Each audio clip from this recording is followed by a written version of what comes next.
Have you ever wanted to understand a specific aspect of Survey123 Connect but you don't know where to start?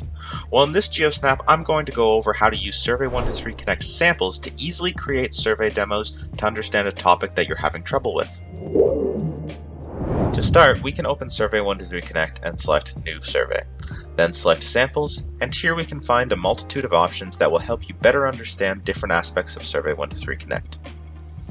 Notice that there is a banana rating associated with each survey. This is a rating of complexity out of 4 that displays how complex it is to understand this type of concept.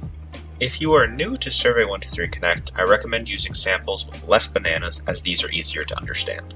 Once a sample is created, it highlights the subject in the title and creates an easy functioning survey that uses this functionality. For example, this survey demonstrates all of the different appearances available in Survey123 Connect. These surveys can be manipulated as any other survey and can streamline the process of creating simple surveys with complex functionality. I hope the introduction to these survey samples help with your future survey creation. Happy surveying!